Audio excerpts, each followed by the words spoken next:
Budget cuts to the Essential Air Service program that provide many dollars in financial support to rural airports continues to swirl.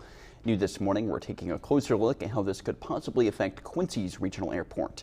And that's where we find WGEM's Austin Johnson. Austin, if the cuts happen, what can this mean for that airport?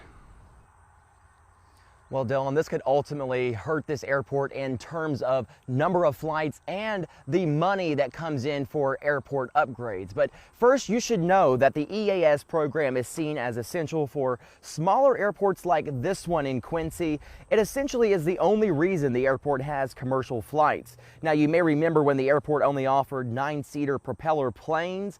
Well, that could possibly happen again, depending on how big this cut may be. But right now, Quincy is in a nearly $6.5 million contract with Contour Airlines. Airport Director Bill Lance says cuts to the EAS program can lead to a domino effect, ultimately causing a large portion of this entitlement money to disappear. It's definitely helping us. We gain entitlement money based on the tickets sold that goes into a super fund earmarked for airports. So that entitlement money, there's a formula that kicks back to this airport. If, and again speculating, if the EAS would not happen at Quincy, we would lose a lot of entitlement money.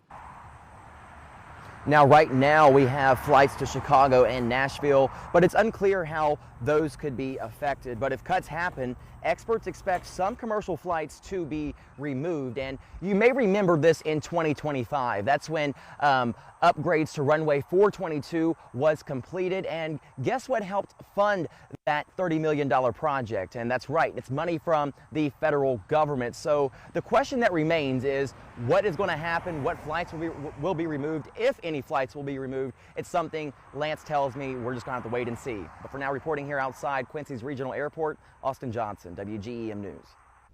Austin, thank you. And as of right now, Contour is the Essential Air Service company, but it is also unclear if the same airline will be in operation if cuts are made.